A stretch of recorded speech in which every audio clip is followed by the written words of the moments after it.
When an avoidant hurts you, do this instead of reacting, because in that exact moment it feels like something inside you just shifts, like the ground disappears without warning and you're left standing in emotional silence trying to understand how someone who was just close can suddenly feel like a stranger. It usually doesn't start with something dramatic. It starts with distance, a slower reply, a colder tone, a message that doesn't sound like them anymore, or sometimes just complete silence that leaves your mind filling in every possible worst-case scenario.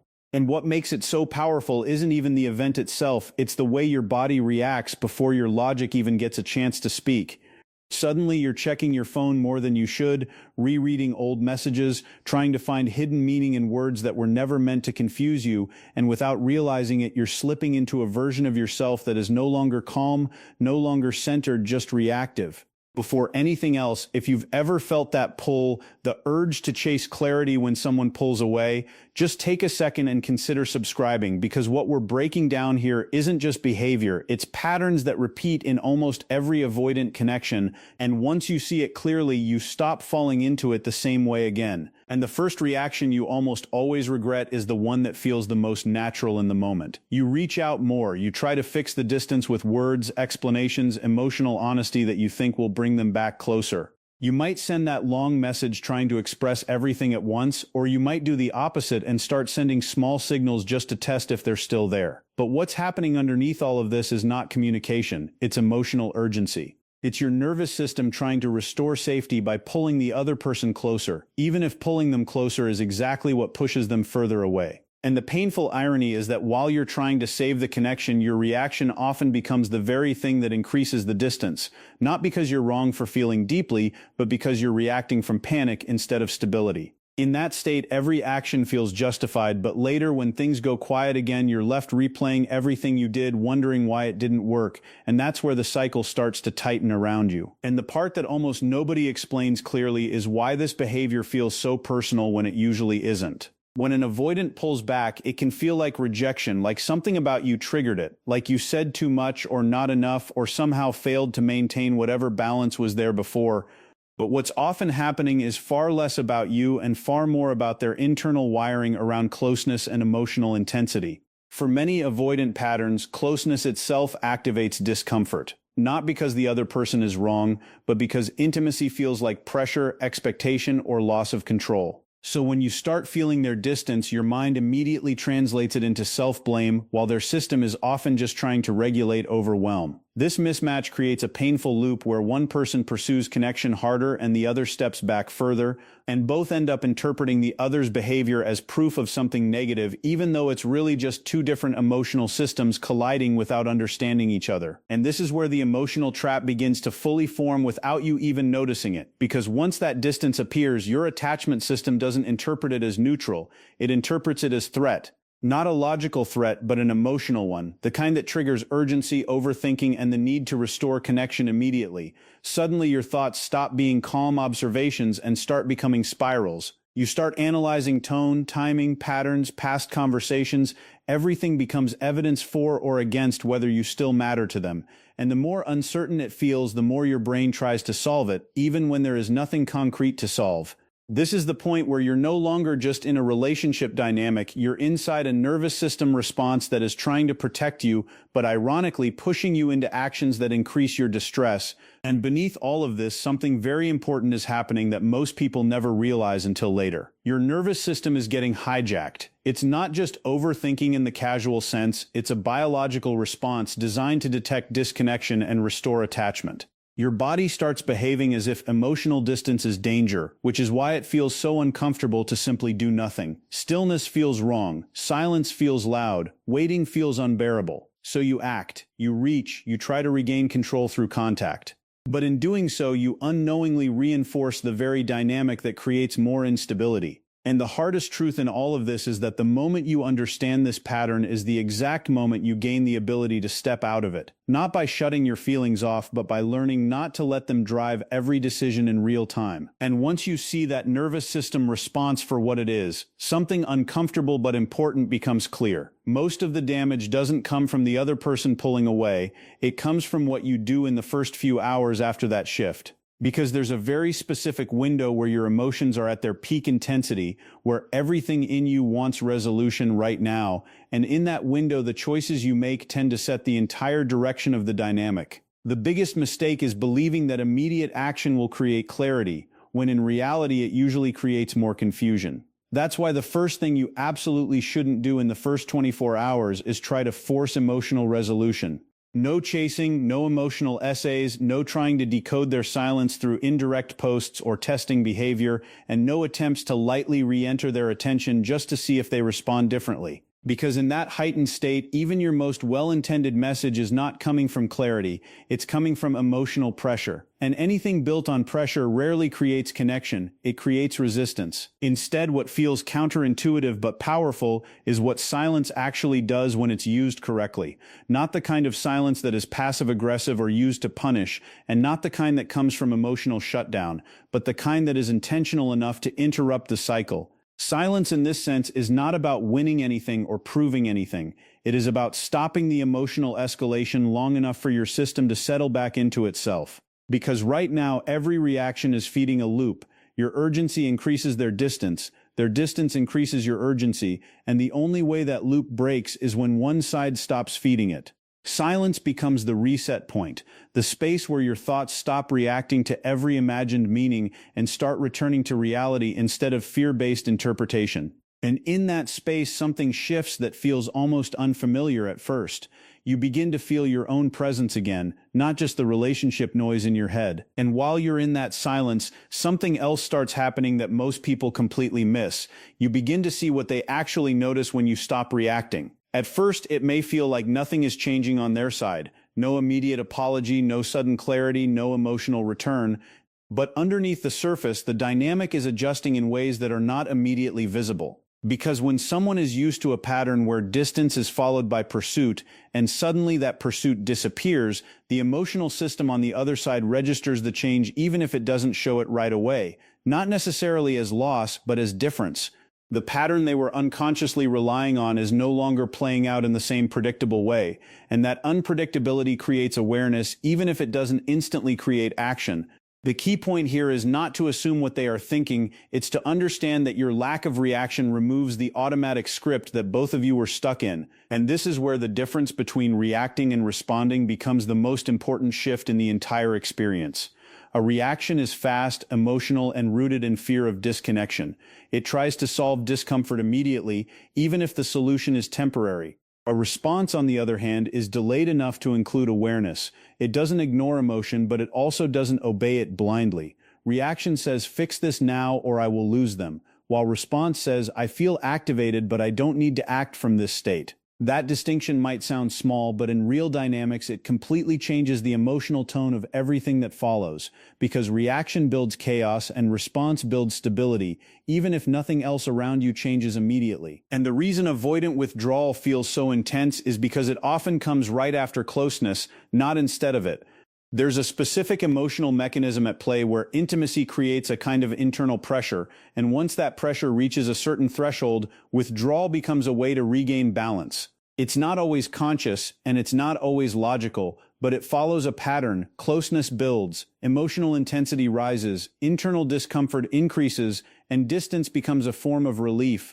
So when you experience that sudden shift from warmth to coldness, it can feel like emotional whiplash because your system is still in connection mode while theirs has already moved into regulation mode.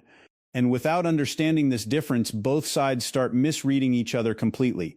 One thinking, "I need more closeness to feel safe," the other thinking, "I need more distance to feel safe." And when these two survival strategies collide, something subtle but powerful happens. You become a mirror for each other's emotional patterns, your pursuit highlights their need for space, and their distance highlights your need for connection. Neither side is inherently wrong, but together they amplify each other's triggers. This is why the same relationship can feel deeply magnetic one moment and deeply destabilizing the next. It's not random, it's a feedback loop. And once you see that mirror effect clearly, it becomes harder to take every shift personally, because you start recognizing that what feels like rejection is often just activation between two nervous systems trying to regulate themselves in opposite ways. And once you understand that mirror effect, something even more powerful becomes available to you, the realization that the entire dynamic only continues as long as both sides keep playing their assigned roles. The pursuer and the distancer, the one who reaches and the one who retreats, the one who over-explains and the one who goes quiet. It feels personal when you're inside it, but structurally it's predictable. And that's why one of the most silent yet powerful shifts you can make is choosing not to keep performing your role in the same automatic way. Not through games, not through pretending you don't care, but through something far more grounded. Redirecting your energy back into your own life in a way that is actually real. Not a distraction, not a temporary escape, but a genuine return to yourself. Because when your focus stops revolving around tracking their emotional availability and starts rebuilding your own internal stability, the entire emotional equation begins to change. You are no longer just a reaction point in someone else's pattern, you become a person with a direction again. And this is where something subtle but noticeable begins to happen. When you stop reacting, not as a strategy but as a natural consequence of regaining your own emotional center, the way your absence is perceived starts to shift. It is not about disappearing or trying to create longing through distance. It's about no longer being constantly available to the emotional push and pull cycle. In the beginning, this might feel uncomfortable because your mind is still conditioned to equate engagement with security. But slowly there is a recalibration. You stop checking for signs every few minutes, you stop interpreting silence as a message, and instead of your energy flowing outward in constant anticipation, it starts folding back into your own experiences, your routines, your focus, your clarity. And in that state, something changes in how you carry yourself emotionally, even if nothing external has changed yet. And now comes one of the hardest contrasts to accept, but also one of the most important. What happens when you chase versus what happens when you don't. When you chase, even if it comes from love, the emotional field becomes saturated with urgency. Every message carries weight. Every silence feels like rejection. Every response is overanalyzed. The connection becomes fragile because it is constantly being tested, constantly being pushed for confirmation. And over time, that creates exhaustion on both sides. But when you don't chase, when you allow space without collapsing into panic-driven action, the dynamic shifts into something unfamiliar. At first, it feels like loss because you are no longer actively trying to maintain proximity, but over time, clarity begins to replace confusion.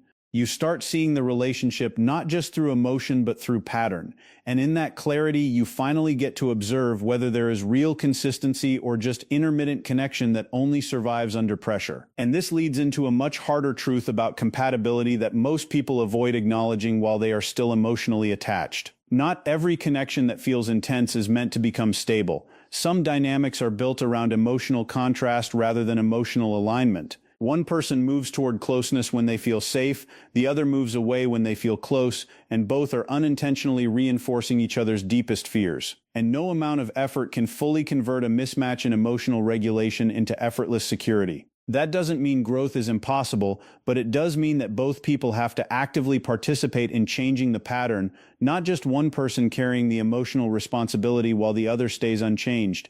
And recognizing this is not about giving up on people, it's about finally being honest about what kind of emotional experience you are actually living in instead of what you hope it will become. And when you reach this level of awareness, the real challenge is no longer understanding the other person, it becomes managing yourself when your own emotions are pulling you in every direction at once. Because even when you know the pattern, even when you understand the psychology behind it, your body can still react as if nothing has changed. That's why staying calm is not about suppressing emotion, but about learning how to sit with activation without immediately converting it into action.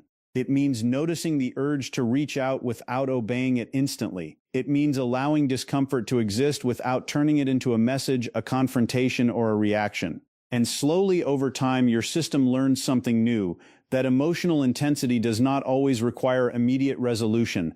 That feeling strongly does not mean you must act strongly. And that pause, the space between feeling and reacting, is where your power actually returns. And in that space, something begins to stabilize that once felt impossible. The constant urgency starts to soften. The need for immediate answers loses some of its grip. And instead of being pulled around by every shift in someone else's behavior, you start building a quieter kind of strength, the ability to observe without collapsing, to care without chasing, and to remain grounded even when clarity is not instantly available. This is the point where the entire experience stops being just about them and starts becoming about you reclaiming emotional control that was never truly gone, just overwhelmed. And once that quiet strength starts to take root, there's a moment where everything that once felt chaotic begins to look different, not because the other person has suddenly changed, but because your relationship to the situation has. What used to feel like emotional emergency starts to feel like information. Their distance is no longer a signal that demands immediate action. It becomes a data point that you can observe without collapsing into it. And that shift is subtle, but it changes everything.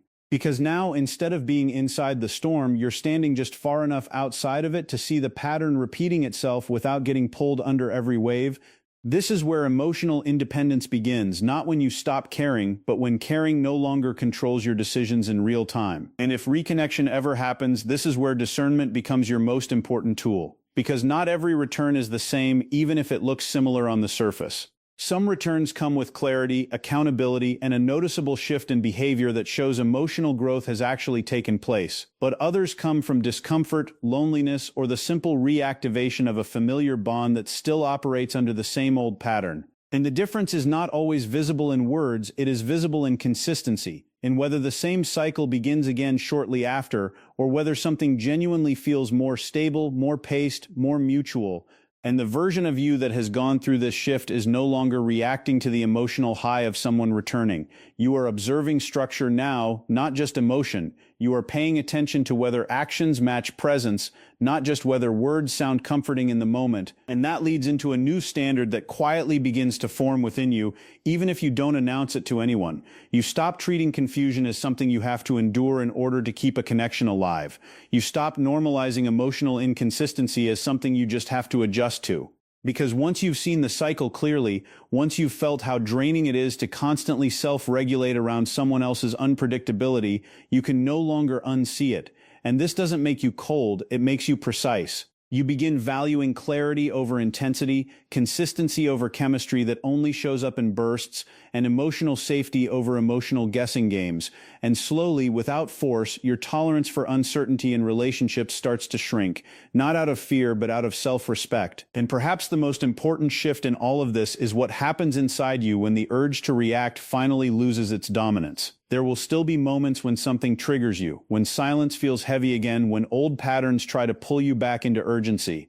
But instead of immediately responding, there's now a small gap that didn't exist before, a pause, a moment where you notice the feeling without becoming it. And in that pause, you regain something that was always yours but often overshadowed: choice. Because the truth is, emotional control was never about eliminating feelings. It was about creating enough space between feeling and action that you are no longer trapped inside automatic behavior. And every time you choose not to react from panic, you are not just avoiding a mistake, you are actively rewiring the way you relate to emotional discomfort. And as this new way of responding settles in, there is a final realization that brings everything together in a way that feels both grounding and slightly sobering.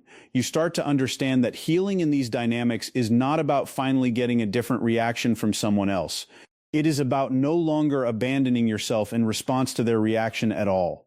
Because the real turning point is not when they change or when they come back differently or when clarity is finally given to you from the outside. The real turning point is when your internal stability stops depending on any of that, when your emotional state is no longer outsourced to someone who is inconsistent with it. When your peace is no longer something that arrives only when everything is going right between you and someone else, but something you actively maintain regardless of their behavior. And that is the final shift this entire experience was pointing toward all along. Not detachment in the sense of not caring, but detachment in the sense of no longer being controlled. You can still feel deeply, still connect, still hope for something real, but you no longer lose yourself in the process.